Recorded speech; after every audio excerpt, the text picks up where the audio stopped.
Antiderivative, Jill. I would like to remind everyone that this show is brought to you by the Dolphin Wars.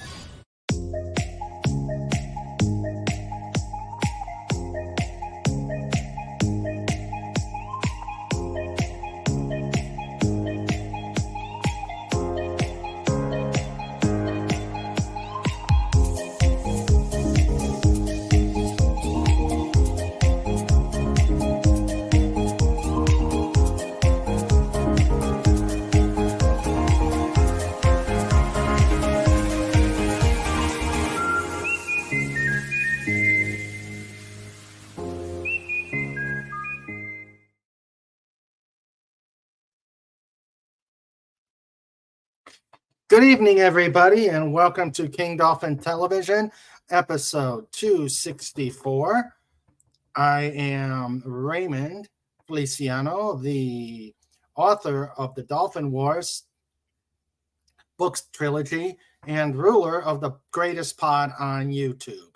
Tonight, it's been a while, but we're going to do it again, and we're going to have another DS9 talk with our very own the amazing Antiderivative Jill. How are you this evening, ma'am?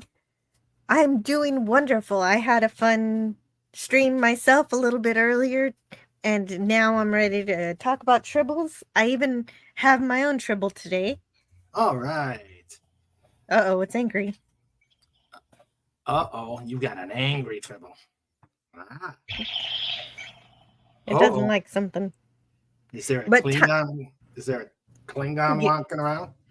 Yes, this is the possibility. This is a possibility. They are alarm systems for Klingons. The only problem is they're born pregnant, so they're going to multiply quick. Yep, they're multiplying. They're multiplying. So, yes.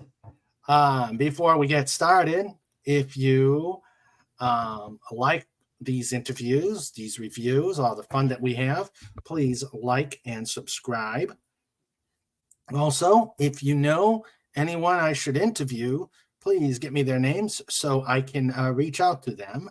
And also, and finally, if we can get the tip stream, the tip link working, StreamYards again, put some ducats in the buckets and help out the channel. And otherwise, we'll have a snort chase you down.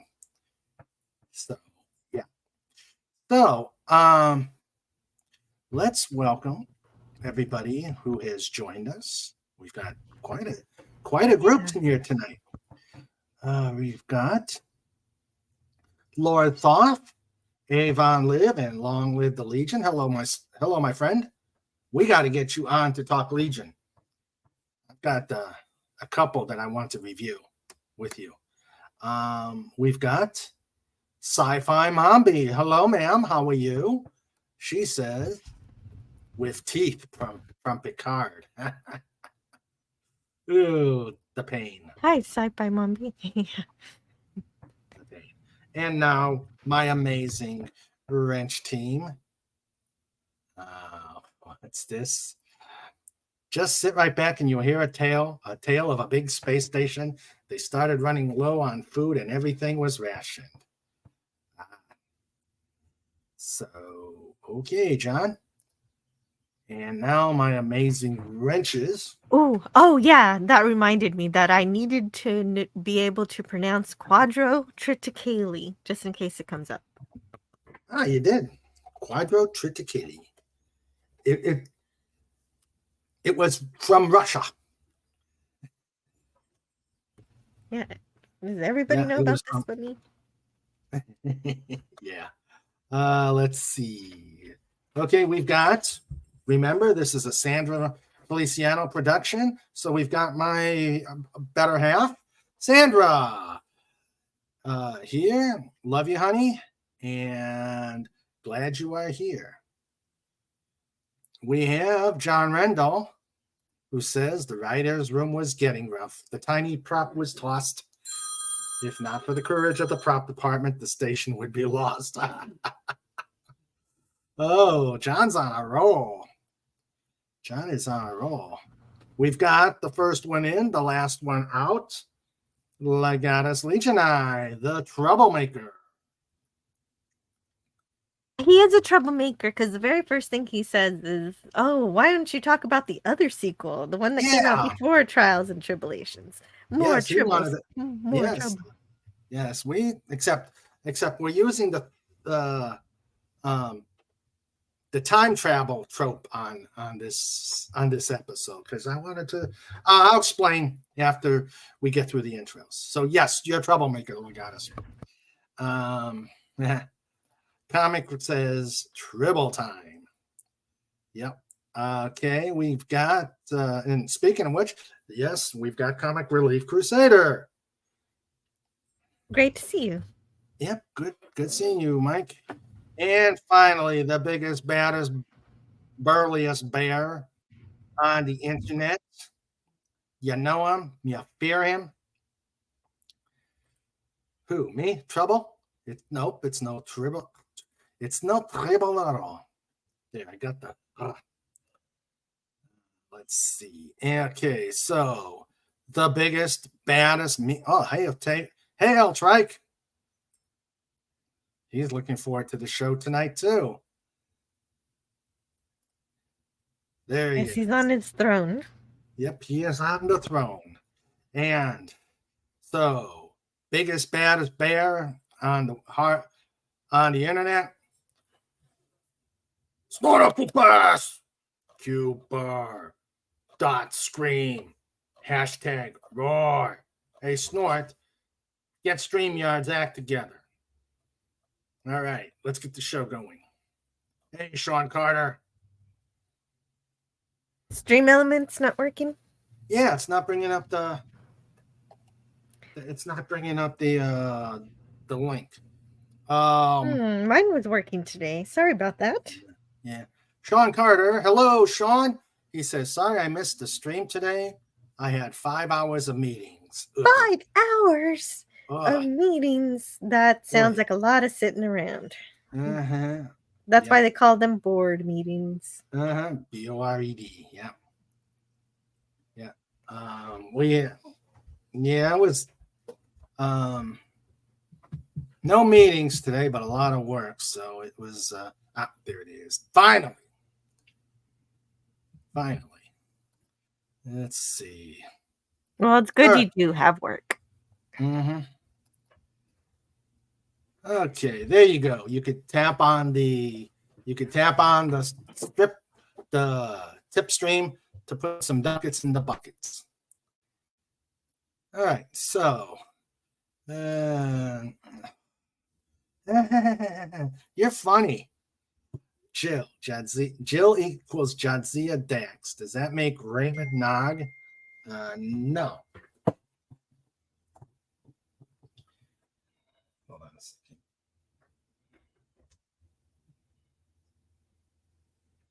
I would think Odo because you like novels. Yes. He likes novels. Yep. Yeah, that's true. Except he likes Mike Hammer stuff. Detective novels. So, all right. So here we go. Okay, here we go.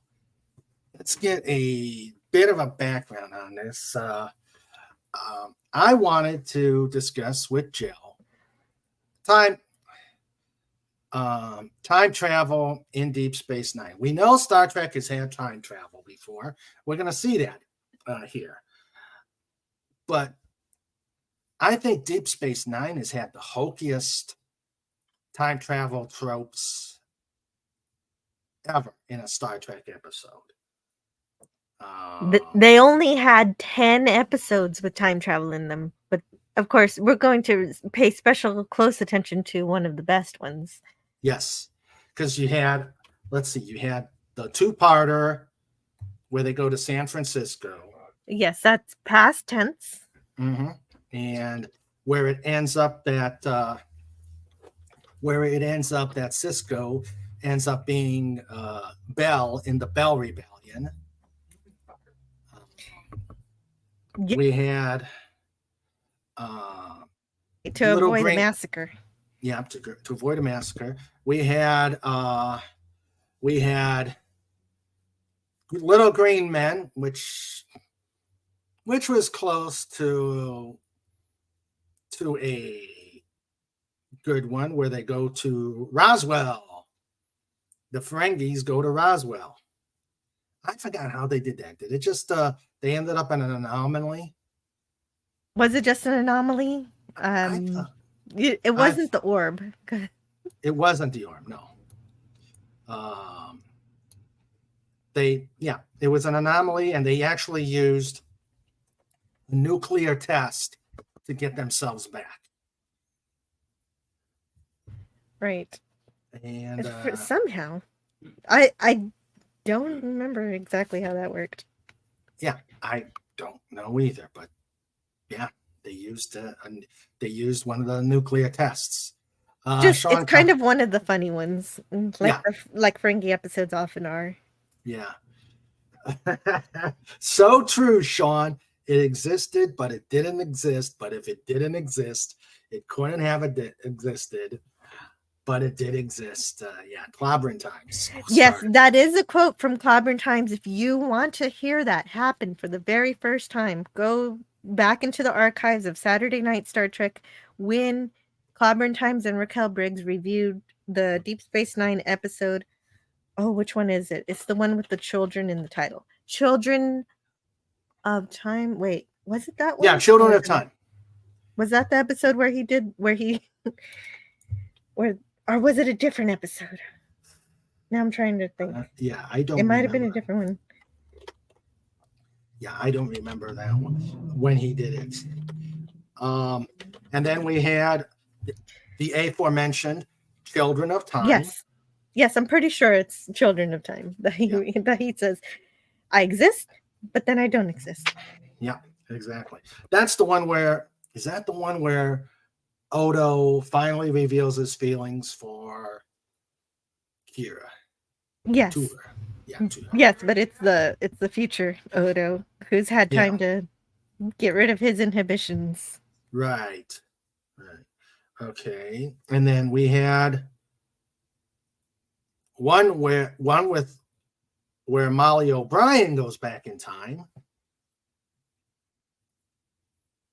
That one is called Time's Orphan. Yep, Time's Orphan. I did not like Time's Orphan. No. It was kind of a dark story. Yeah. So that is the 5. I think that's the 5. Before they came up with probably I don't know if hokey is the word to use for it. But being that you've got aliens that are outside of time, the wormhole aliens, the prophets, whatever you want to call them, of course they were going to come up with the really weird method of time travel. The orb of time. So it's just like, you open up the little container, boom, you are elsewhere. And there were 2 episodes where that's involved. The one we're going to discuss tonight, Trials and Tribbilations, and the one, and again, the name escapes me, but it's where Kira goes back in time to find out that her mother was a collaborator. Okay, so that one was called Wrongs Darker Than Death or Night. Yes, it was trying to contend with that other episode that's a really long title. Yeah. Wrongs Darker. Say it again. That stumbled me. Wrongs Darker Than... Wrongs Darker Than Death or Night. Okay. It was trying to compete with the TOS episode name For the World is Hollow and I Have Touched the Sky, but it didn't Sky, quite yeah. make it. No, yeah. So It's not not a really it's not the best either. No. It's not one of my favorite episodes. No. I mean, it's bad enough she goes back in time, risks contaminating the timeline, just to find out, one, her mother was a collaborator, and two, her mother was Ducat's lover.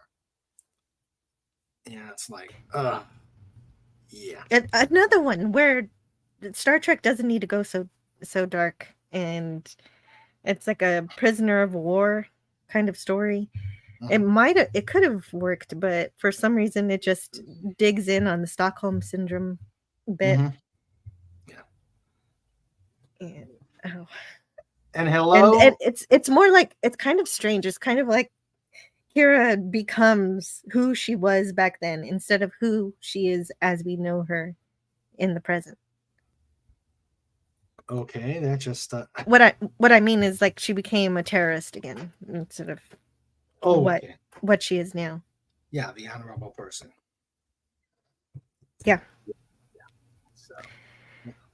So what's this? Max Redstone, like all Starfleet, you talk and you talk, but you have no grandma. Max Redstone. Hey. Yep. Mama Ducat sitting in a tree, blanking. Ah, yeah. Okay, so, but now we talk about the first time we actually see the orb of time. And we decided, as we were trying to figure out what to do, if we were to go through all the hokey Deep Space Nine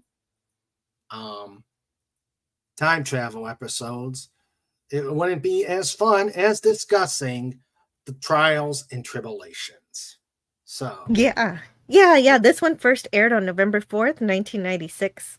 It was a story by, this one had a lot of cooks in the pot, and usually that doesn't work, but it really worked here. It was by Ira Stephen Bear and Hans Beimler and Robert Hewitt Wolf, with the teleplay by Ronald D. Moore and Renee Echevarria. So those are all big Star Trek creator names if you listen to documentaries.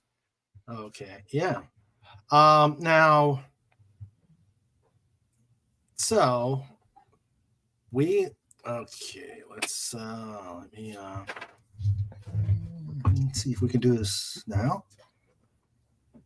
Yeah, I think it's interesting to mention that the episode we almost got instead of this one, because DS9 almost wanted to make a sequel to A Piece of the Action, where we get to see what happened to the gangster world after Kirk and the crew left, and how their influence kind of turned the gangsters into a pseudo Starfleet. Yeah, they actually, one of the I think it was the old Worlds of the Federation that actually did a story on the world that it was on, that the gangsters were on, and they when they left the communicator there, they ended up coming back, and next thing you know, they've got a starbase in orbit of the planet. Oh. Yeah, it was actually in a book. I forget which one. Yeah. I think it's the one called Worlds of the Federation. So someone did write this story. That's so cool. I might want to check that out. But I'm so glad we got this one instead, because I think Galaxy Quest covered this kind of idea pretty well. Yeah. And also, something also that happened with this is, let's see, I have some notes. Okay, so there's a Star Trek original series book that while it's discussing the trouble with tribbles, it talks about this Deep Space Nine episode, and it talks a bit about it. and Okay. it's a book that Raquel Briggs read for the Star Trek original series reviews she did with Yeah, Clobby when they Star Trek, first started. Yeah, Star when they Trek first started studying it. 365. Yeah, that one. Yeah. So in 1996, the producers of Star Trek Deep Space Nine decided to craft a special episode of their show that would honor the original Star Trek, which was about to celebrate their 30th anniversary. And showrunner R. Stephen Bear charged his writing staff with the creation of something truly unique. And after a series of brainstorming sessions, the team hit upon an idea that seemed to fit the bill. The characters from Deep Space Nine would time travel back to the 23rd century, specifically to Deep Space Station K7, the locale of the Trouble with Tribbles, to prevent the assassination of Captain James T. Kirk by disguised Klingon agent Arn Darvin.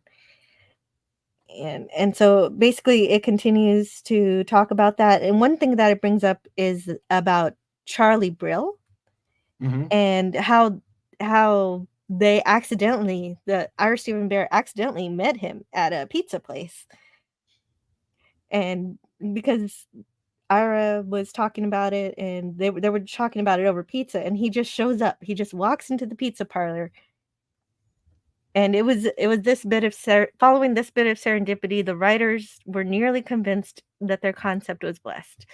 However, the story would also require cutting-edge technology. Could they seamlessly marry the DS9 characters into footage from the earlier show?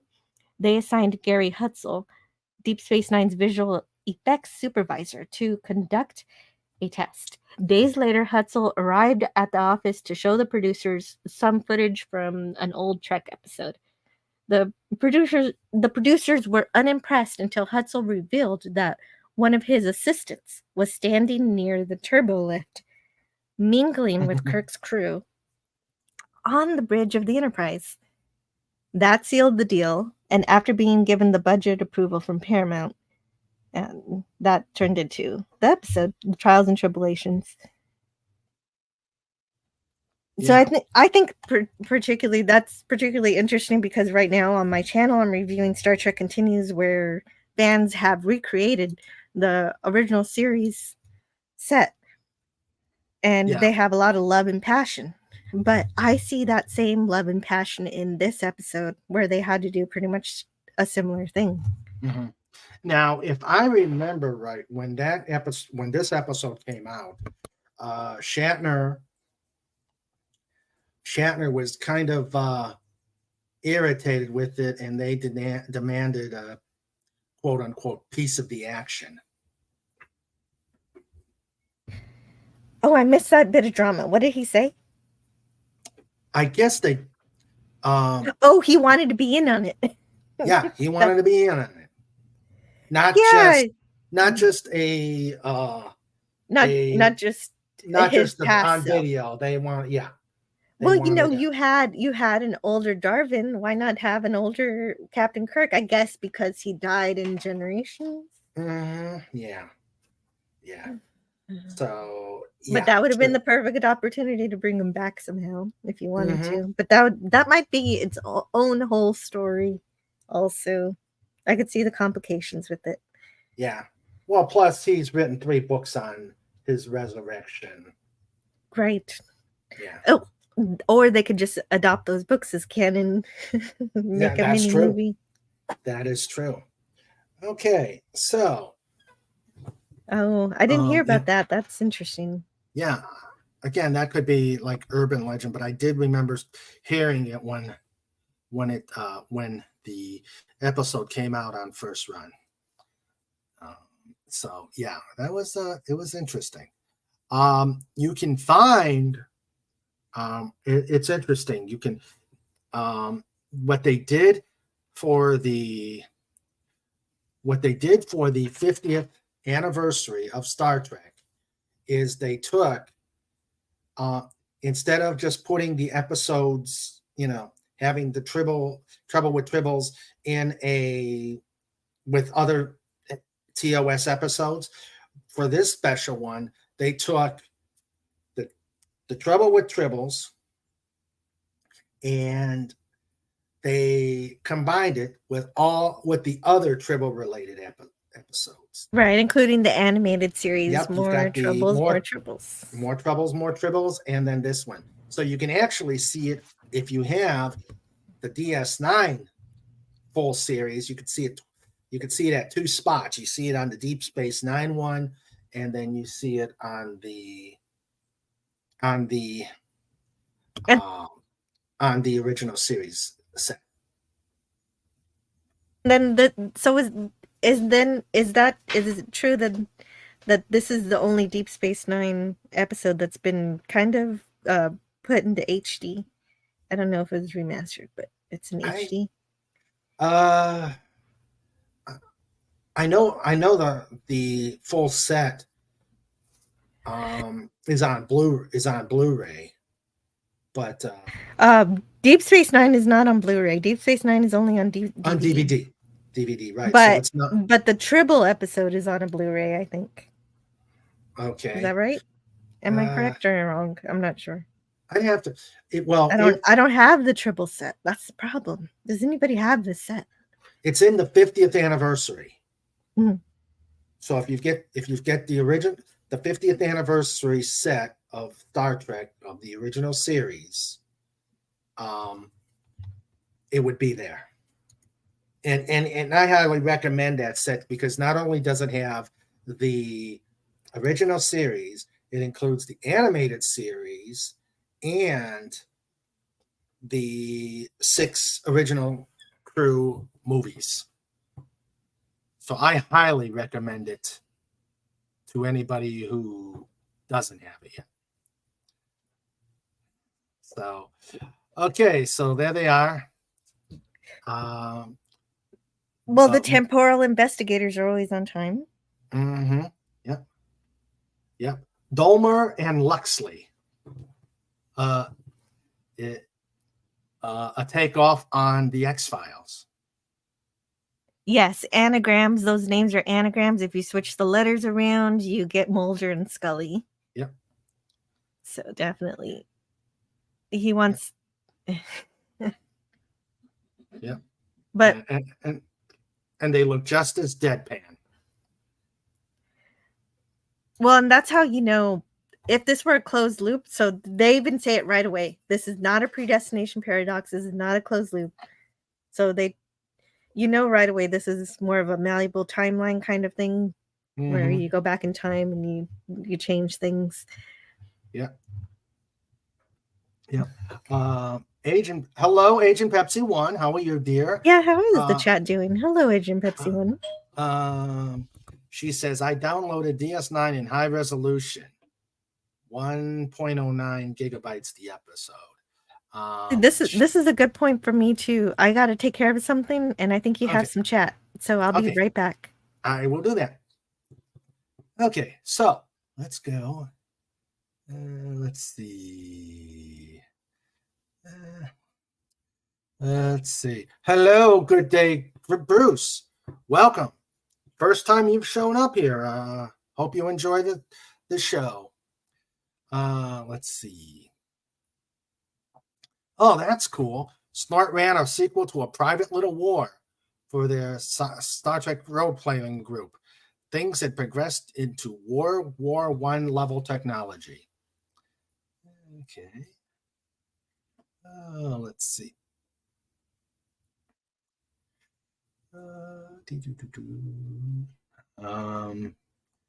Trials and Agent Pepsi 1 says Trials and Tribbilations is one of my favorite episodes of DS9. So well done. Yes, the mixing of the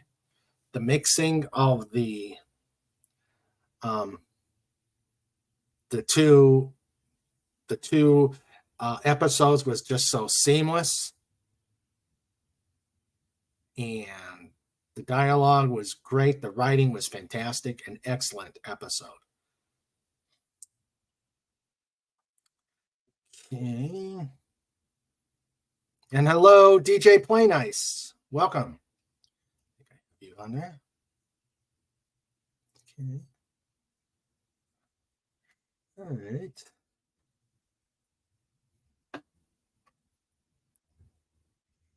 Okay, and Tim, FKHC 2005 says, so does anybody know what time it is? And does anybody really care? Yeah. So true, Tim. So true.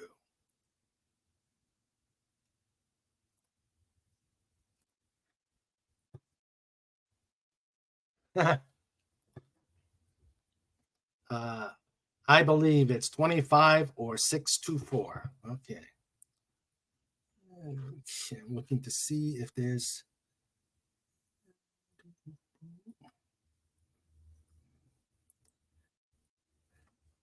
Legatus, you're right. Cisco tells two men from Temporal Investigations how he and his crew went back in time to when Captain James Kirk of the first Starship Enterprise exposed a Klingon spy with the help of Tribbles.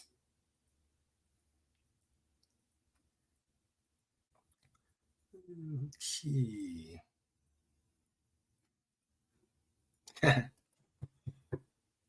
R.M. Briggs and I prefer the Orb of Calgon. Take me away.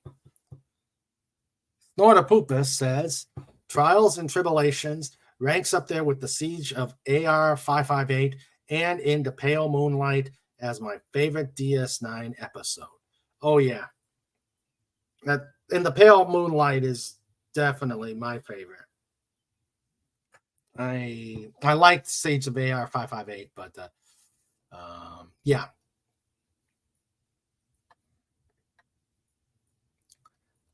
Bella Oxmix takes on the Dominion.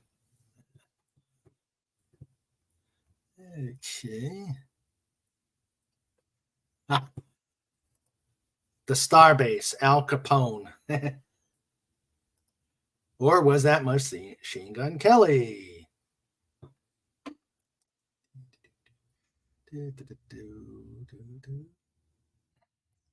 Now, this is an interesting one. There was a Star Trek comic later on in the 90s where Kirk was put on trial for violating the Prime Directive. It was mostly callbacks to TOS episodes. Bella Oxmix shows up with 5 suitcases of cash.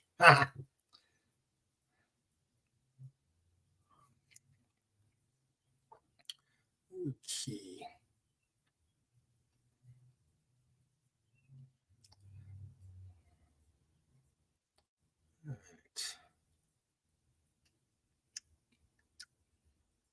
I'm looking through the chats, and I think we've gone through. Yeah, Legatus. I'm going to read those. Yeah, let's go ahead. Worf, they were an ecological menace, a plague to be wiped out. Odo, wiped out? What are you saying? Hundreds of warriors were sent to track them down through the galaxy. An armada obliterated the Tribbles' homeworld. By the end of the 23rd century, they had been eradicated. All right. I think she's got the... welcome back. Thank you.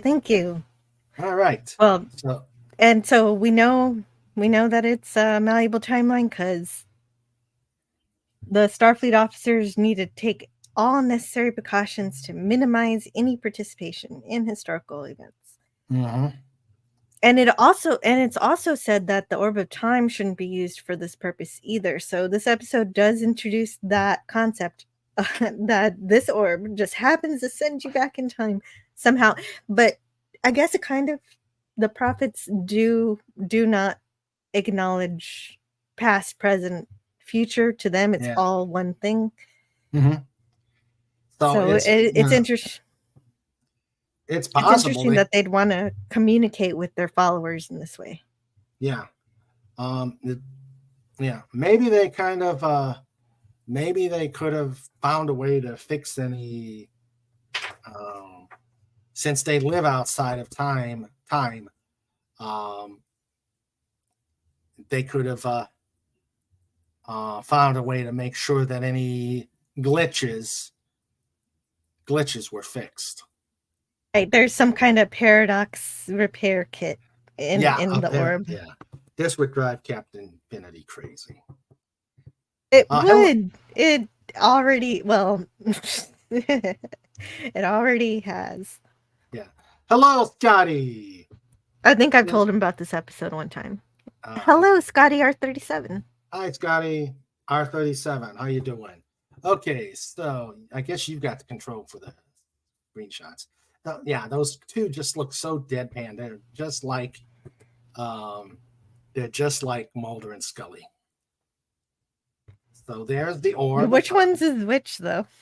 I guess whichever one is the anagram for Scully. Mm-hmm. Duh. Yeah. So there's our Mr. Waddle is what he's called right now. Yeah. But we soon find out he's not what he seems. Oh yes. So Mr. Waddle, a human refugee who ends up on Cardassia, and then they are talking about Worf having an odor. So yeah, that's the thing I have a question about, is that why would they have a particular smell, or is it just Worf who smells like this? It's Worf who smells like that. I think it's just Worf who has the lilac. Yeah, because I think the reason is because he actually uses soap. Could be. Oh, wait a minute! No, they do sonic showers, so there is no soap. Duh. Yeah. Being That's stupid. True. Oh, well, okay. So then, does Worf only smell so good because he's raised by humans, and so he follows more human-like hygiene ritual, or are Klingons also following, also use sonic showers? I don't know the answers to that question. Know.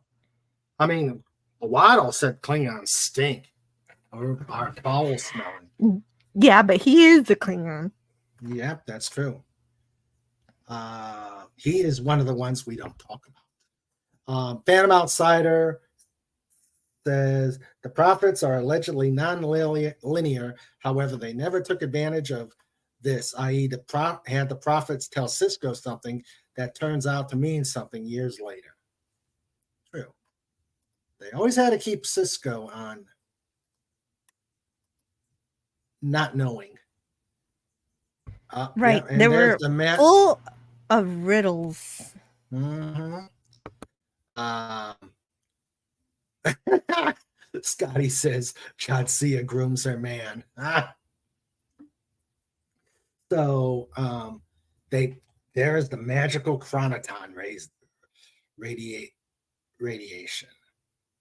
And they end up. So many coincidental things have to happen for this to work, but I'm happy it does. So that's the time travel effect. With the glowy. And there they that's see. How you know you time traveled. There they see 1701. No bloody A, B, C, D, or E. Exactly. So the original Enterprise that's now in the Smithsonian had been refurbished. And so they wanted the staff of Deep Space Nine wanted to make sure that everything was matching to how it was in the 60s. So they consulted sketches made for the original series and they actually made new plans for new model construction. Yep. And they inspected everything with a magnifying glass to make sure it was all perfect. Yep. So now they see the Enterprise.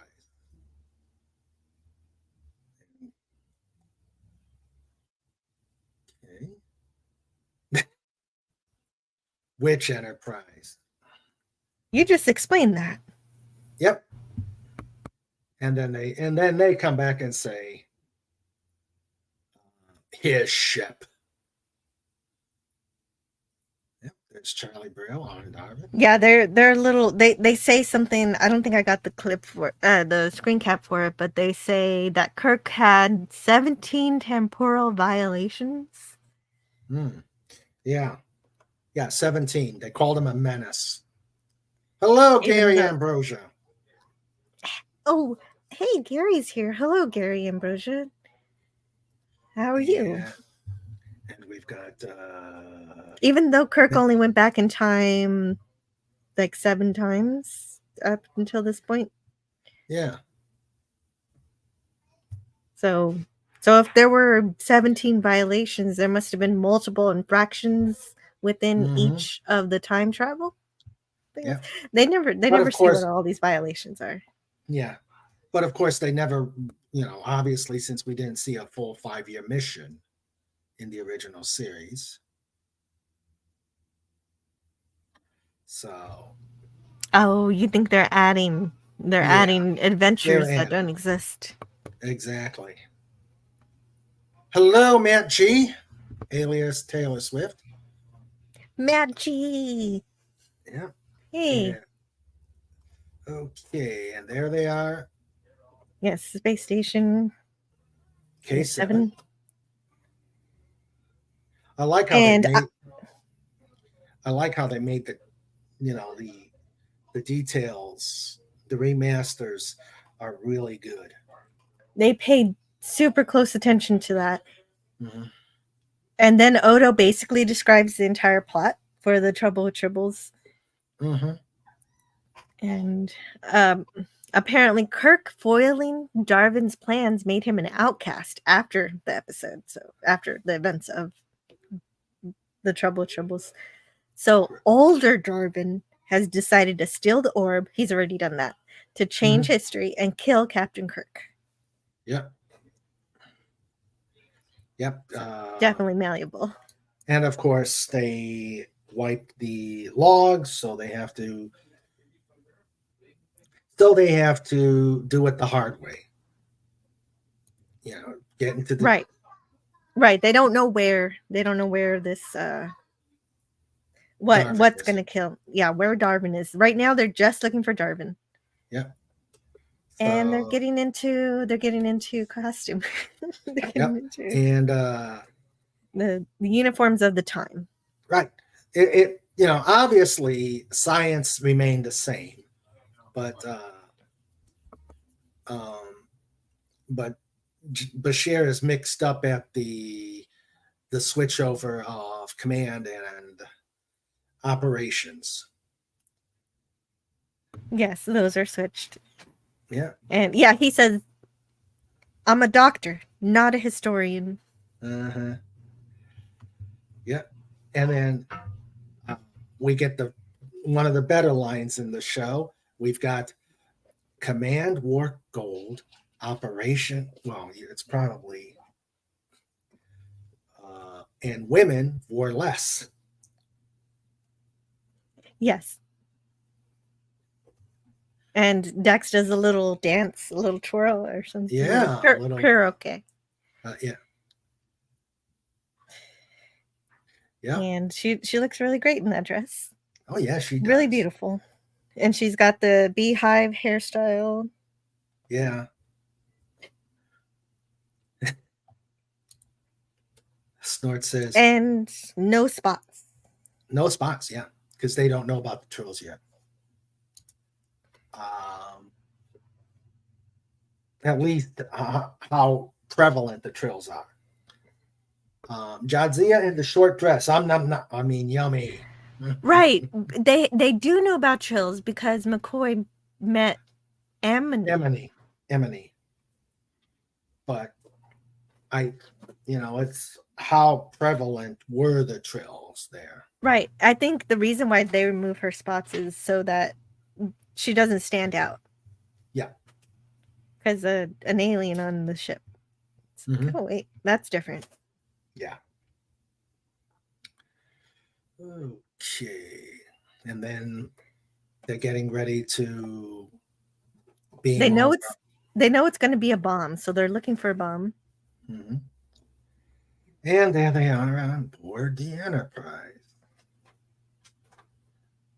Yes. Which And I found so, strange. Which I found the later comment here about they pack them in on the old constellations. When in the original series, you don't see this many people in the hallways. yeah, I think maybe the first episode you kind of have a lot of people, but it thins out after a while. And Yeah, so you don't get, it's not as bustling. yeah. But the producers, okay, so they chose Jonathan West to be the director because of his cinematography training. And so he shot this episode as if it were actually 1967 with the way that he lit the episode to make it look like it was filmed in the 60s. Mhm. Even using finer grain and color saturation and some nerdy film stuff to make it look like the 60s. Yeah. Scotty says it's great for 1909 whatever. Yeah, that's true.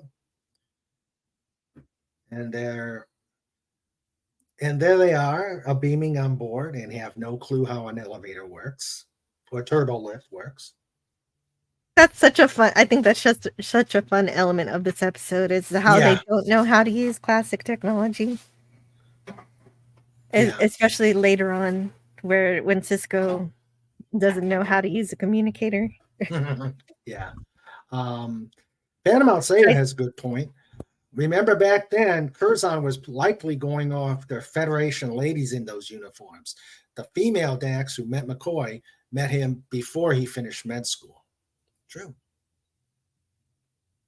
Yeah, before he became a surgeon, but she knew he had surgeon's hands. Mm-hmm.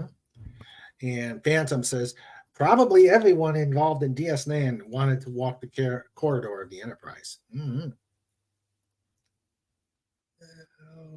Okay. But that is an interesting element, is having Jadzia Dax there, because she has memories of past life forms who did live during this era. Yeah. So she has memories of it. Mm-hmm. As she does here while she's admiring the tricorder. Yeah. I think she needs to get a room. Well, yeah, because she's like the fans. I love 23rd century design. Uh-huh. And there's Odo coming in to check out the bar. And there's our Tribble. Oh, may I hold it? And so, the way they integrate Ahura into meeting her first Tribble with Odo in the background. He's so just perfect. Now remember, this is before this is while he was still he was still on the human punishment. Right, he's a solid right now. Yes, he's still a solid. So he's not, he's not a changeling. That's important to remember. Snort says, considering how big the original Enterprise was supposed to be, 430 is not that many. A modern aircraft carrier is about that size with 5,000 people. True.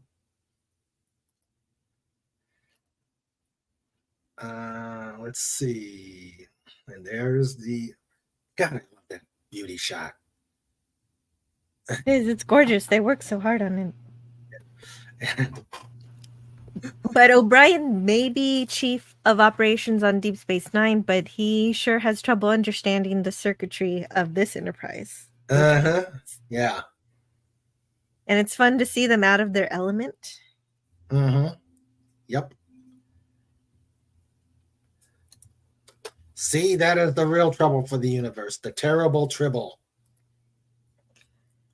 It is. That's the trouble that Deep Space Nine brings back to the present. Yeah. And then we'll take this transistor here and put it back. And the lights go out and leave it exactly as yeah. Snorta Poopa says, Scotty's fixes have him confused. Nothing matches the original specs.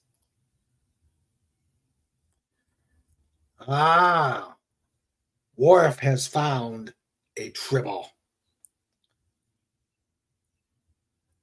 Yeah, the disdain is mutual that tribbles have for Klingons, and Klingons have for tribbles.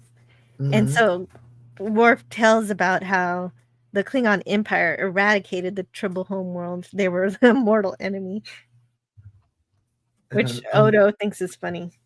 Yeah, the great. There's songs written of the great tribble hunt. There probably are, and then so Yeah. I want it. I want that Klingon opera album. Yeah. Let's see. I think. Then we get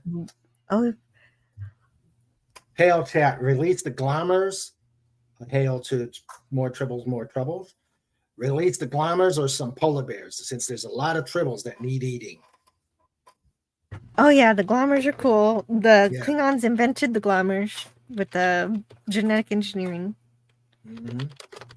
And Hundreds of here's the from Legatus. Hundreds of warriors were sent to track them down throughout the galaxy. An armada obliterated the Trillville's homeworld. By the end of the 23rd century, they had been eradicated. And there's the glamour. yeah, there's your glamour right there. They helped eradicate the tribbles. Yeah. Another glorious chapter of Klingon history. Do they still sing songs of the Great Tribble? So one thing is that David Gerald, who of course wrote the Trouble with Tribbles, can be seen in 2 scenes in this episode. He's an Enterprise crewman. He's the security guy. Is he the security guy? That awesome. I thought he was the security guard that puts his hand on O'Brien. Oh no, I don't think he's that one. He's a gray-haired man, so he's gonna have gray hair. I should have pointed him out and circled him, but okay. He passes Cisco and Dax when the Enterprise goes to red alert. Then Bashir and O'Brien see him petting a tribble in the corridor. Oh, okay. And he actually is petting a real tribble from the real episode. Ah. And Phantom Outsider says that Spock said tribbles toil not, nor do they so.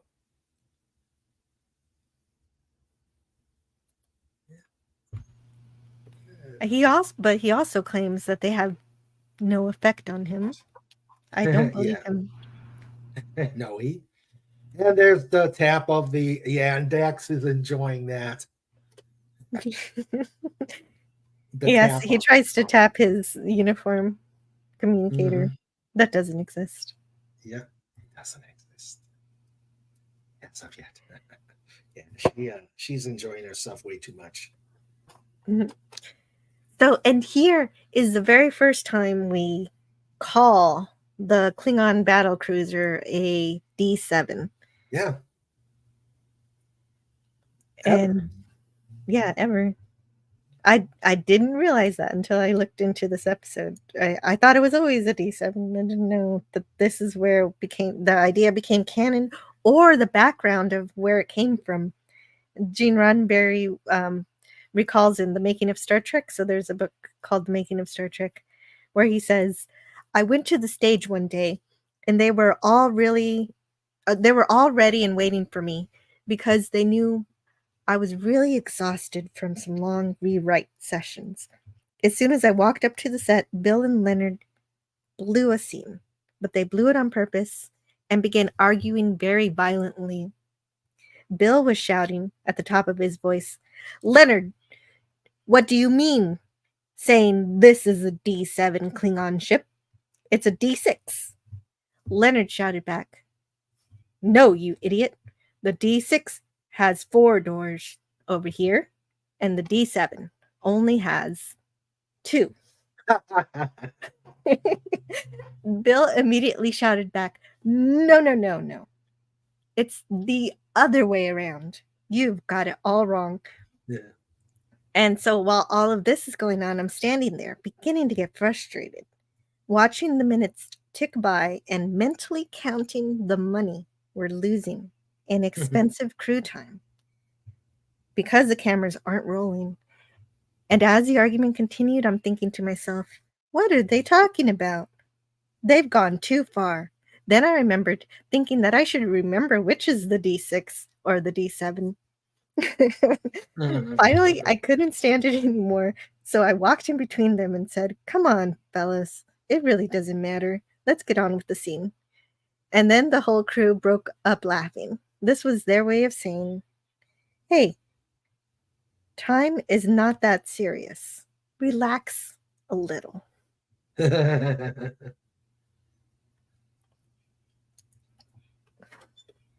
And so I think that's an interesting story. Oh my goodness, just a second.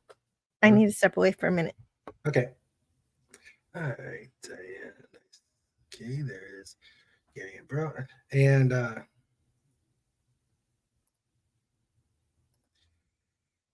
Stoda Poopa says, and Krang stood on a pile of burning fur and howled for the death of the dreaded tribbles.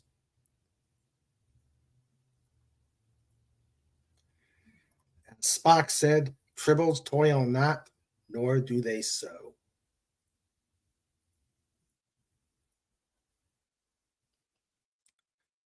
Okay. All right.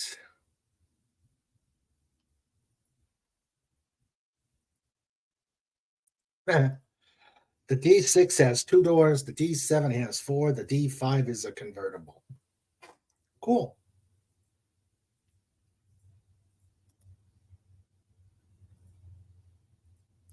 All right.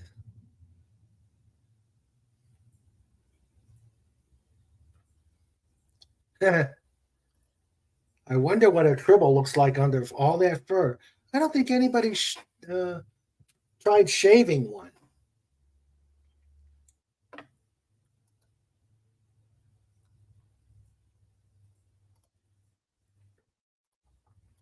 Probably all fur. There's more fur under the fur. More fur under the fur. Actually, if you ever get your hands, if you can't ever get your hands on the medical manual, the Star Trek medical manual, which I believe I have, it actually has a cutaway of a tribble. Oh, cool. I need to check that out. No, I'm sure that it's gotta look like something. But I don't know the anatomy of a tribble, but I do know that Dax knew Koloth. Yeah. And he once traded insults. Dax says that Koloth once traded insults with Kirk and regretted not getting a chance to face him in battle. Even though he kind of did in the animated series. But let's forget about that. Because unfortunately, it is not canon. Oh, it should says be. You. Huh? Okay. No, I think it is. I said says you, but I guess it should be. It should be canon, right? Yeah, it should be. But Gene didn't want it. Oh, I agree. Who is the arbiter? Yes. Yes. Yeah, but Gene didn't want the end. One thing about the K7 is that the original model had been lost, so they had to recreate it from new by watching footage. And Cisco says, too much fun. Yeah, Cisco's not going to let Dax meet Koloth. She's like, hey, he's not even going to recognize me. Yeah, he's not going to recognize. She has a point. Yeah. Well, let's see. At this time, is it Tarius? It's not Curzon yet. No, I don't think it's Curzon yet. Oh, this lady is gorgeous. She is. It's Lieutenant Watley. Lieutenant Watley. But the only problem with her name is that Bashir remembers that his great-grandmother had that name. Yeah. And so now he's wondering if he's destined to be his great-grandfather. and become my own great-grandfather. But luckily, luckily O'Brien's there to say, forget about that. Yeah, get out of the way. But I guess, I guess it's, I don't know. I don't think it's possible, is it? No, it may be, but remember the prophets are probably doing the little tweakings to fix this so that nothing happens. Well, if it is possible that he's his own grandfather, maybe it explains why when he's born he's not that smart because it's True. because it's a Because the gene pool's been shrunk. Yeah. Which led to the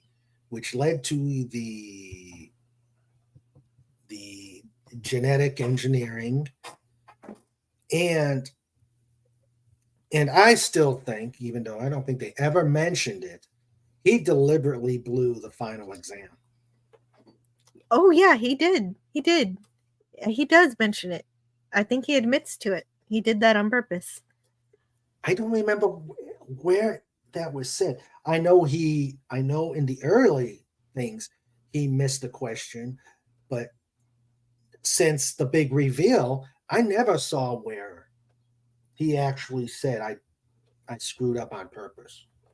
He said it at some point, but I don't remember what episode. Oh, okay.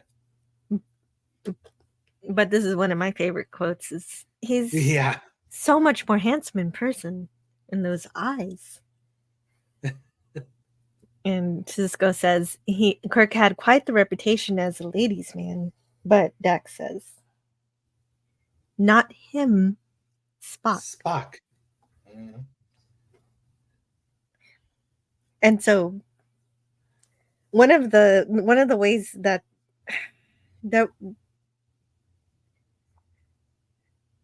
Cisco and Terry Farrell and Avery Brooks, they had not seen these sets until they started filming. So their reactions to everything is all genuine. Ah, I did not know that. Mm-hmm. Oh, hold on. Yeah. Okay.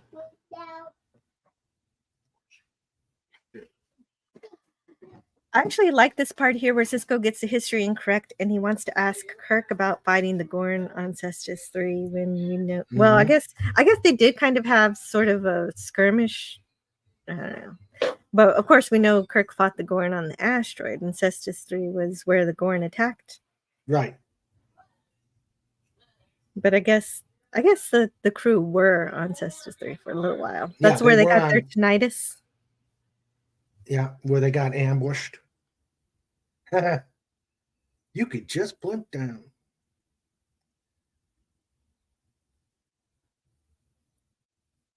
And here comes Scotty Chekhov, a nondescript crew member. Not Captain Kirk. Yes, not Captain Kirk, but nondescript crew member. Yes, the actor is Paul Baxley, and he was a stunt double for William Shatner, which gives meaning to the fact that O'Brien thinks it's Captain Kirk. Ah, I did not know that. And this is, of course, one of the most famous parts of the scene where O'Brien is shocked at the appearance of the original Klingons. Yeah. Klingons? What, those are Klingons? Oh, so is Bashir. Yeah, look at that thing. And Worf says, they are Klingons, and it's a long story. Soon to be revealed on Enterprise. Spoilers. Yes. The episode is called Affliction, but we'll leave that for another day. Yep. We do not discuss it with outsiders. And here comes the fight. Everybody's entitled to an opinion. I love Scotty. It's fine if you insult the captain, but don't insult the Enterprise. Don't you think you should rephrase that? Should be hauling garbage. And here it comes.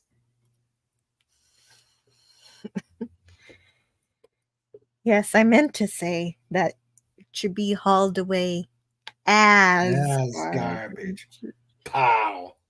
And that's where we get our bar fight. And this is where they integrate, where the technicalities of this episode, where they're able to integrate the new effects with the old effects and the new sets that they've made all together. It looks so seamless. Yeah, it does. It really looks like Worf is knocking people out. Yeah. And then Chekhov is not having a good time. And there goes O'Brien. Mm-hmm. Yep.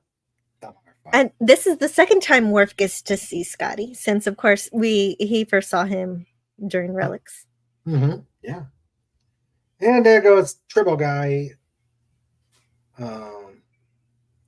There goes Right, Tribble with his Guy drinks. with his drinks. Yeah, Cyrano Jones. Yep, Cyrano Jones. I can't believe I forgot that name. And I just saw the episodes last week. Well, I accept Tribble Guy gets his drink taken away. Yep. And there they see Darwin. Yeah, they finally find Darwin. They've been looking for him. I thought this guy was Gerald. No. Yeah. He's big, whoever he is. Yeah, he is.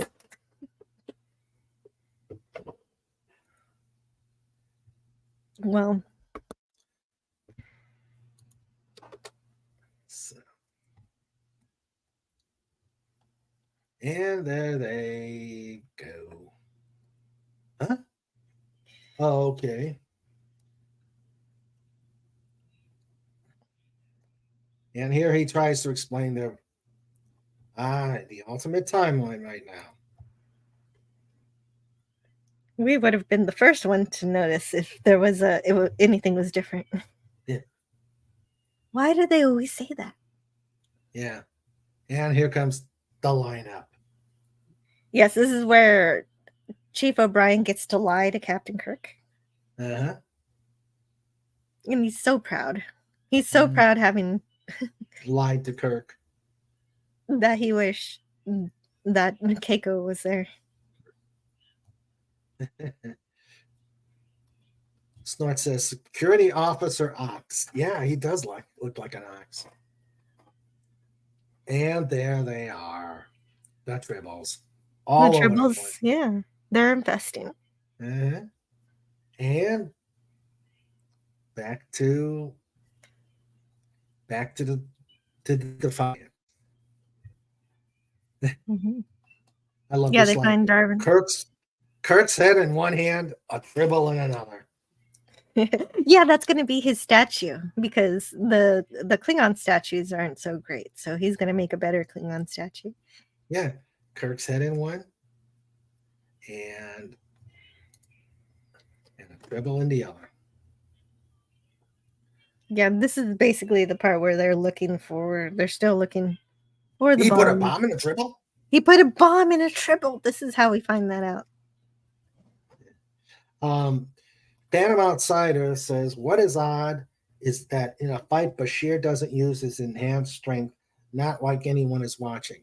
Well, this is still before the Dr. Bashir, I presume, episode, so I'm sure he's still paranoid about revealing himself, even in a bar fight in the 23rd century. It's true. Even when he knocks someone out, he acts like it was a big expenditure of effort and pain. Pretends he's in pain. Mm-hmm. Plus, even in Dr. Bashir, I presume it was not mentioned that he's got enhanced strength, just enhanced intellect and reflexes. Right. Which is why he's actually better at racquetball and better at darts than O'Brien knew, and that's what that causes the problem with their friendship. Yeah. if this doesn't work, then you're gonna play out in the hallway. Oh, right. Yeah, he gets a bit of a handicap. Yeah. Um, 1,771,561. yes, I love that they give Dax Spock's line Yeah. because she's a science officer, Mm-hmm. just like Spock. Yep. That's starting with 1 tribble with an average litter of 10 every 12 hours. Mm-hmm. After 3 days. Yep.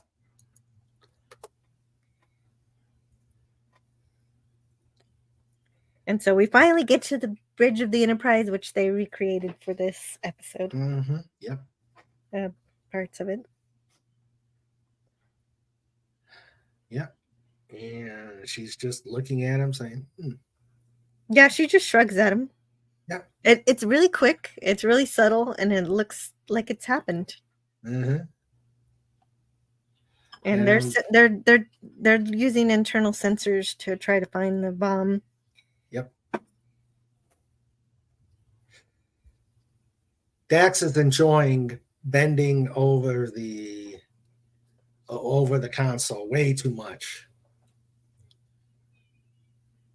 And there's the comment about McCoy. Yes, right. She says he has the hands of a surgeon, so that kind of insinuates that they had a really close friendship or more. Yep. Yep.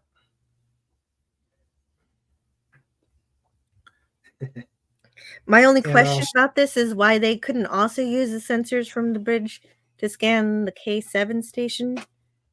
Was that because? What do you think? I'm thinking it was because of range and trying to narrow down 1 tribble. And Okay. probably you didn't want anybody. You probably didn't want anybody noticing these modifications. That's a good point too. It might draw too much attention to try to do that. That makes sense. And like you said, the range problem, because Cisco scans all the decks and doesn't find the bomb that way. Mm-hmm. It's not until they actually crawl into the storage compartment. Storage compartment. Phantom Outsider says, "Come on, Snort. We all know that was a polar bear in a human suit as a security guard." Yeah, he looked like he could be a polar bear in a human suit. And there are the tribbles. And he wants them off his ship. Yeah, I don't care if it takes every man we've got. Storage compartments.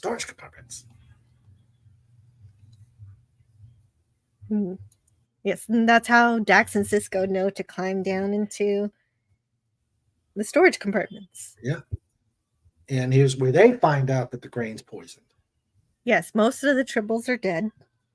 Mm-hmm. Poor tribbles. Yeah. And they're trying to open. Snort says, "I think they made Dax's skirt a bit longer than the originals. The originals tend to expose the actress' asset when they bent over in the old series." Okay. This is true. I've seen her in Nurse Chapel's bloomers a few times. And they find the bomb. Not quite yet. Of course, it was a good thing that neither Cisco nor Dax fell out the door. Yes, and it also explains why just 1 tribble at a time kept falling onto Kirk. Yeah. Which is probably the funniest part.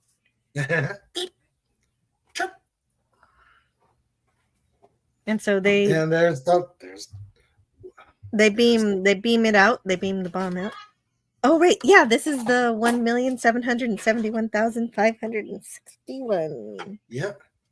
Cool. So, being the From mathematician that you are, have you been able to do a formula figuring? I could do it.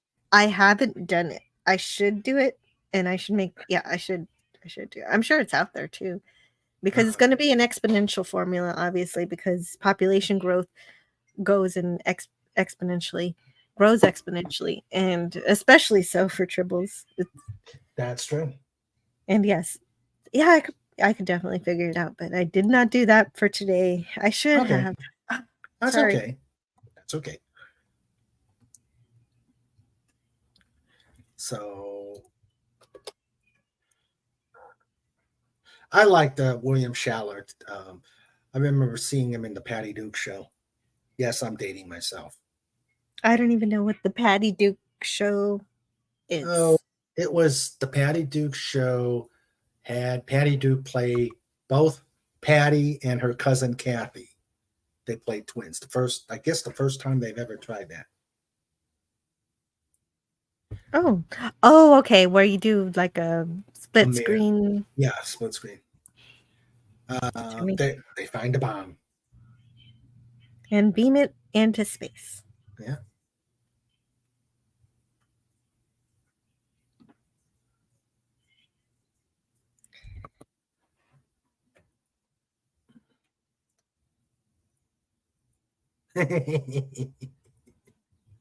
Sandra says, "Oh my, doesn't know what the Patty Duke show was? Sob, am I that old? Yeah, hon, we are." Oh, and the bomb goes. Just to be fair, I don't know a lot of things, so it just could be just that effect. And the Tribbles go, "They don't like you, Mr. Darwin. They don't like you. I wonder why." My Tribble is purring, so it's making the wrong sound. So then they start doing the going past every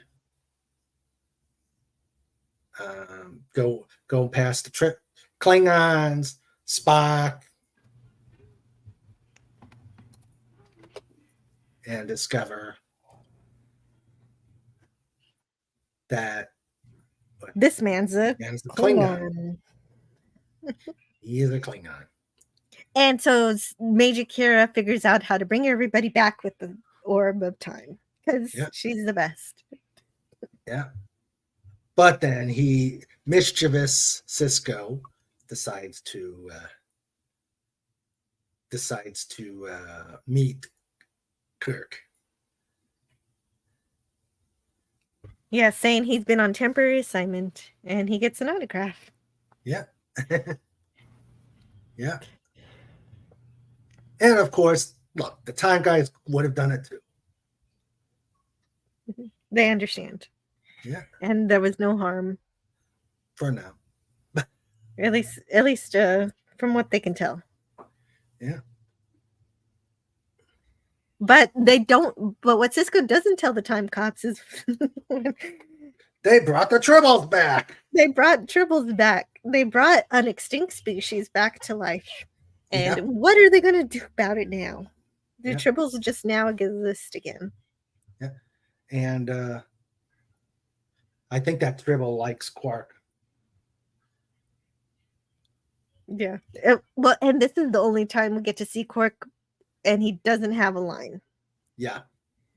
True. Let's see. Wow, that's a lot of Tribbles.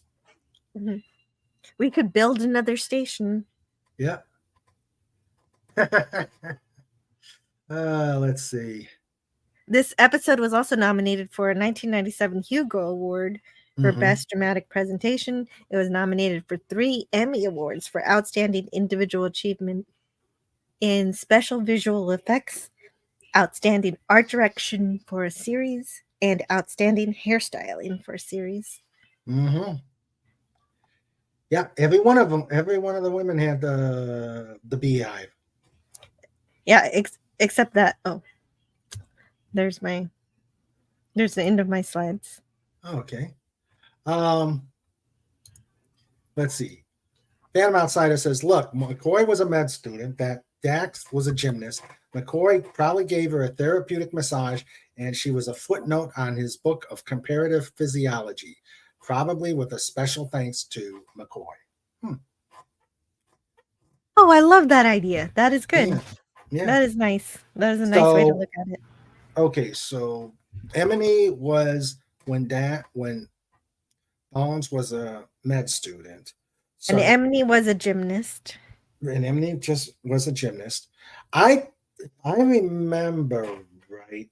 Curzon. Yeah, Curzon probably would have been looking at the ladies in the short dresses. I think he would have been. I don't know. Trail lifetimes give me headaches. Yeah. No, that's another bit of math that I should have done before this live stream. I wasn't thinking. Yeah, because of course you don't know if that was the order of the Daxes. Well, the Lives of Dax, which unfortunately is non-canon, gives a timeline. But Is that a book or a comic or what? no, it's a book. The It's a Lives book. of Dax. Nice. Yeah, it's based on. I'll have to review that sometime. Should Say what? should do that. You should Yeah, review that. I will. I've never heard of it before today. Yeah, it's the Lives of Dax. So yeah, I think I will review that. Sorry about that. I yawn caught my voice and I that. worked with it instead of muting. Okay. Oh, I didn't hear anything. Let's see. To be fair, most Klingons didn't like Darwin either. Legata says the scene in which Kirk is buried in an avalanche of tribbles took 8 takes to get right. The tribbles were thrown into the hatch by members of the production crew. Now it's Cisco and Dax. Cisco and Dax were probably tossing it out there. The crew members were not sure when to stop because they were unable to see the scene. That's why additional tribbles kept falling on Kirk one by one. Huh. and it worked perfectly. I love it. And William I have a Christmas ornament that does the same thing. Excuse me. William Shatner couldn't be seen looking perplexed as to why more tribbles kept falling on him. Take care, Max Also Redstone. adds to the humor. Max Redstone, you must be off. Oh, I hope your communicator arrives to you okay. It's been sent. I don't know if it's there yet. He won something on my 1,000 subscriber stream. Awesome. And I wanna hear when it gets there. Okay. It should be tracking. All right. Yeah, I got something today, and I'm going to do an unboxing on Just Cuz. Oh, an unboxing. That's exciting. Cool, yeah. Cool deal. Okay. North says, and 50 years later, the Klingon Empire fell. Reference the episode Revenge of the Tribbles. Hi, Dalek. How you doing? Hello, Dalek. Okay. Oh, man. Revenge of the Tribbles. Feels like a thing that could happen. Yeah. Kirk gave the same look to Lieutenant Marlena Moreau in his universe at the end of Mirror Mirror. Well, yeah, that's probably where that's it. That is exactly where it's from. Phantom Outsider knows his episodes. Mm-hmm. Cisco took the place of Marlena. Yeah. Let's see. We discovered the Dalek's secret weapon against the Klingon Empire. A tribble. It's no tribble at all. Yeah, and all that work the Klingons did to eradicate them, and now Deep Space Nine brought them back. Yeah. What do you think happens next? The Klingons are too busy warring with the Cardassians and the Federation, so who knows? Oh, I hope you feel better, Dalek.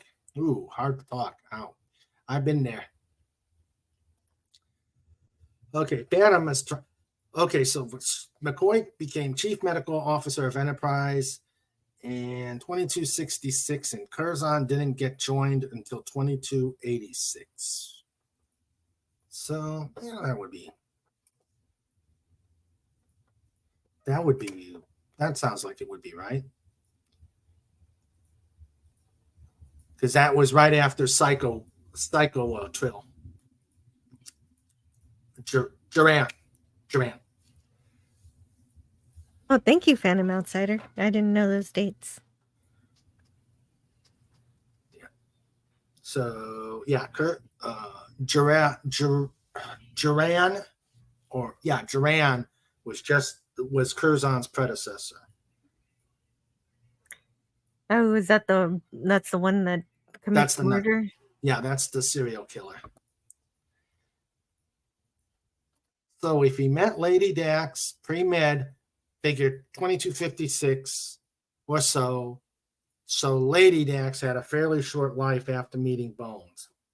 Oh, Snort. Don't encourage Phantom. Bones wore her out while playing doctor. Oh. I have got to review that book for everybody. I've got to review that book. So that is yes, you're a bad bear.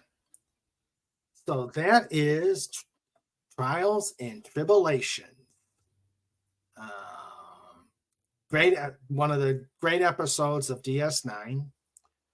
It does have a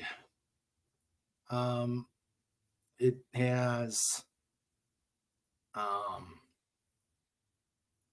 it's a tribute to the original series Star Trek with the crew. Don't you agree, Jill? Oh yeah, definitely. It's a beautiful 30th anniversary celebration. I love everything about this episode. So, thank you for giving me a chance to celebrate it. It's such a fun episode. I could tell how much heart and love went into it, especially recreating the stations and the sets. Mm-hmm.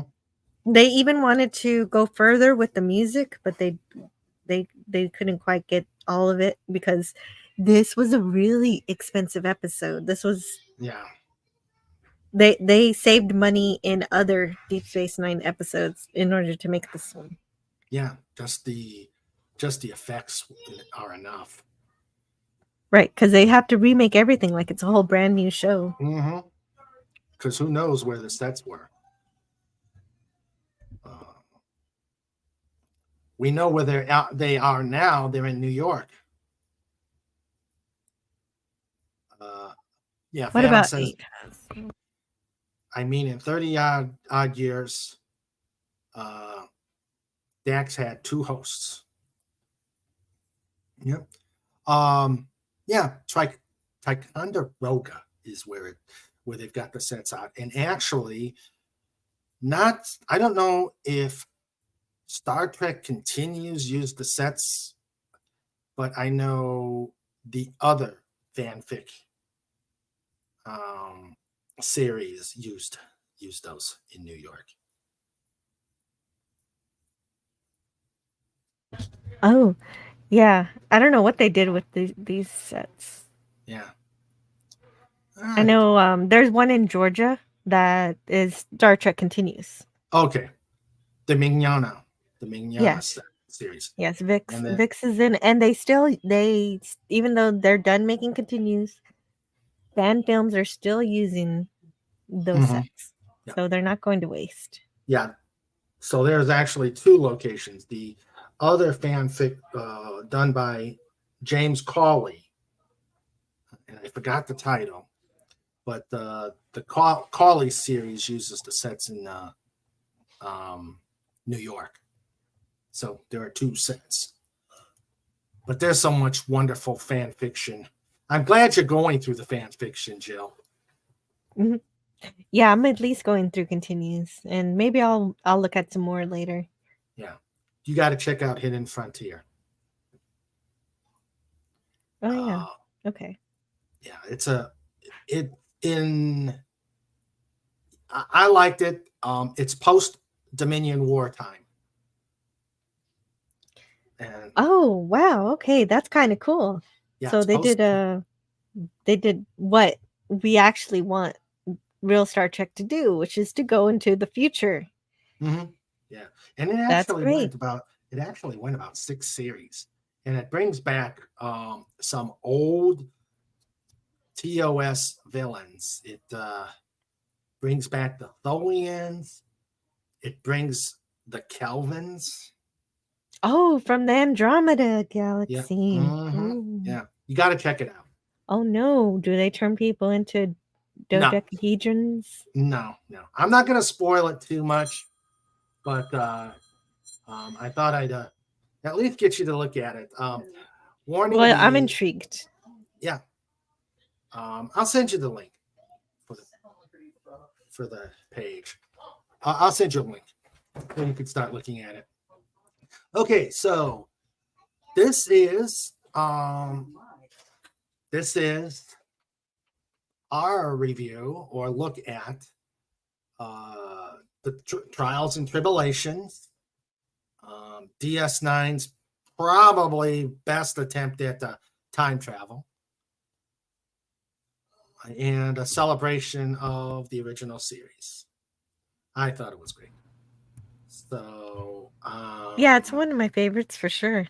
yeah, mine too. Lovely. Yes, mine too. All right. You can Okay. you can tell there was respect. Yes, it is. Yes, it is. All right. So I think on that note, we're gonna do show notes. Show notes. Show notes. Sorry, 3 hosts. Forgot about Torias, but he was early 2280s till his shuttle accident. Yep. Yeah, I think it was Torias, Tobin. Was Audrin? Dalek says for a DS9 episode, this one is easily one of the best. Yeah. I agree totally, Dalek. I think we all agree. But yeah, I'm going to review the lives of Dax, and we'll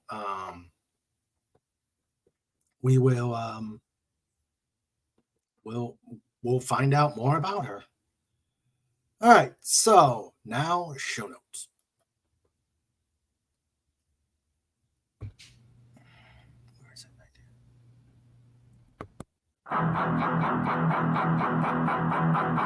Show notes with Mr. Ray.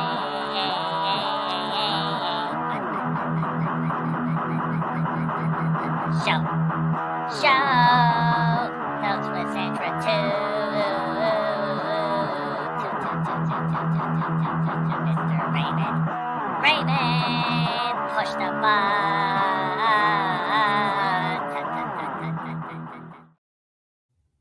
All right, we are at show notes. Coming up, we've got next week we're going to talk about the 99's 2024 Air Race Classic with Lynn and her teammate Susan. They'll talk about the new course, what they're going to do, and their strategies, and how they enjoy flying the Air Race Classic. On the 29th, Fermented Cinema will be here. And I got to find something first. Okay, downloads. Okay, got it. Okay. In June, we have the Dadman family will be joining us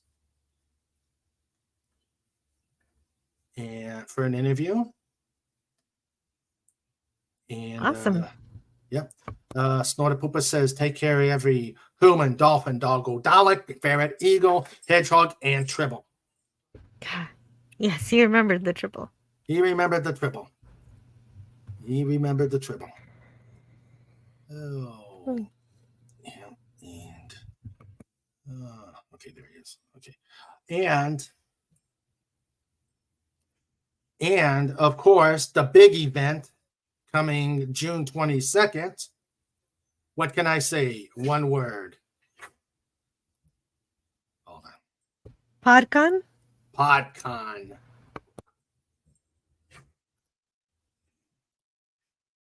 Oh, come on. Okay, there it is. StreamYard. Okay, here we go. One word, PodCon. Oh, I haven't seen this flyer yet. It just was designed. That did this. He just designed it. It's ready to just one little tweak, and it's ready to go to the venue. But yes, there we go. PodCon. King Dolphin Television invades Gettysburg. Yep. Just because live at Lincoln Social Food Market, 3 to 9 p.m. and then the pod jams. So it's just like a normal get together, except when you talk about food, there's actually going to be food. Oh yeah, there's gonna be food there. There's going to be a lot of food there. And all right, so that is what's coming up. And of course, Just Cuz's will be on Saturdays, the usual mayhem. This one coming up, I will also have an unboxing. I just got something that I want to save for, yes, John, food.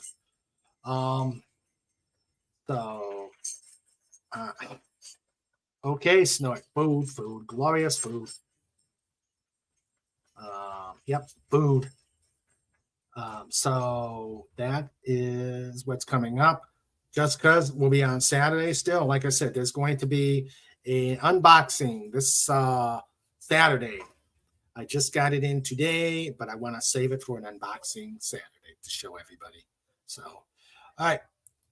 That was show notes. Show notes with Mr. Rain.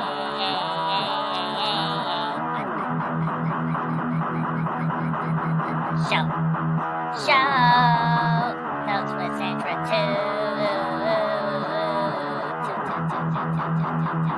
Mr. Raymond, push the button.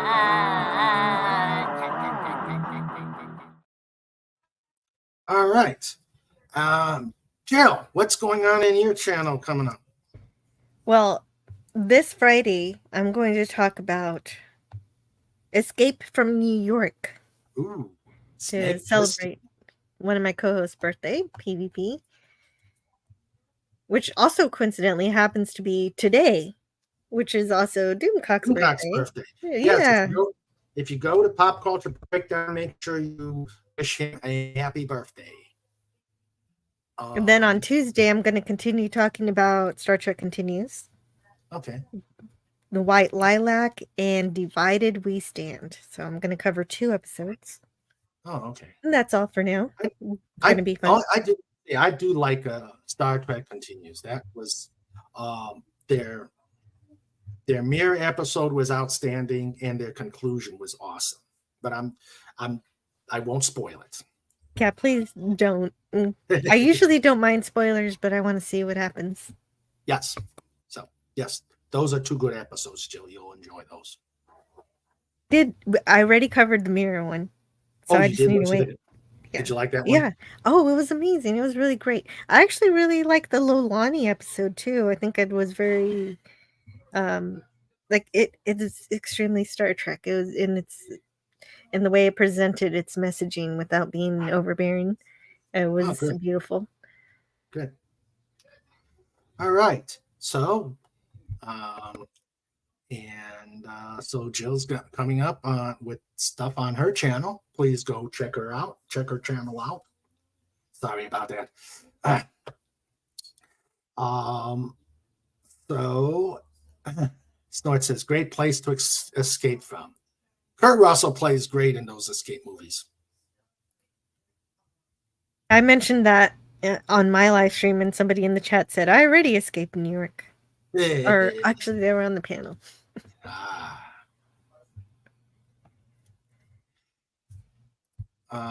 Okay, did some more digging. There were 4 hosts, Emily and 3 more. She met Bones in early 2240s, then Audred, then Tarius. Yeah. You must have the books, Phantom. You must have the book. All right. Jill, stick around after the show. I want to see you, talk to you real quick. And but let me thank everybody who was here. We had a great showing tonight. I know it was because of Jill. I know it was because of Jill. So no, you always have these kind of numbers. You do great. Yeah, it's hey, we have great shows together. I will say that. I enjoy when you come on and we talk about our favorite things. Yeah, that's what my channel's about. Yeah. Basically. I just wish work would cooperate with me. I'd be on more. Mm-hmm. Yeah. All right. So you got to make the money. Yeah, that's true. Got to make the Latinum. Got to make the Latinum. Yes. The ducats on King Dolphin TV don't pay the bills. All right. So tonight we had Cobalt Bald Eagle. I'm sure Pudgy was walking, doing some other things, probably tossing bunnies around. We had the debut of DJ Play Nice. Hello, DJ. We had Tim. Tim. DJ Play Nice. I know him. He's a friend of my channel. Oh, okay. Well, hopefully he'll be a friend of ours, of the pod.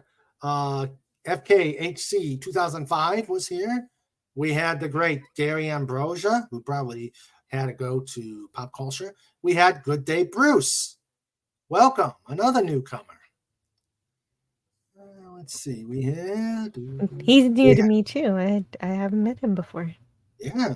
Well, welcome. Hope you subscribe and enjoy the future shows. We had the great Lord Thoth. Long Live the Legion and Avon Lives. Max Redstone. Thank you for being Lord here. Thoth and Max Redstone. We had the great Phantom Outsider who says, see, Snake escaped from New York, from Cleveland and Los Angeles, but avoided New Jersey completely. Good way to go. Yes, got to avoid New Jersey. Okay.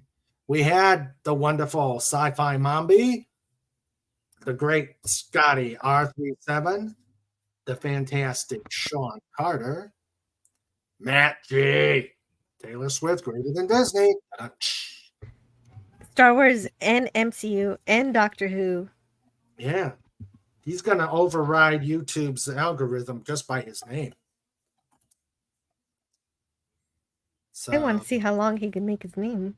Yeah, that's true. You know what you got to do, Matt G? Put down that town in Wales that we talked about on Saturday. That'll really blow up YouTube. The world's longest town name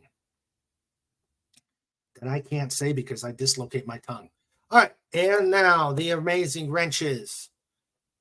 Again, this is a Sandra production. She was here producing things, yelling at me on my phone, and I love you, honey, and thank you for everything you do for the channel. We had John Randall, Fez. Agent Pepsi 1 came to visit. We had Dalek 451. The Troublemaker, Legatus Legionii. First one in, last one out.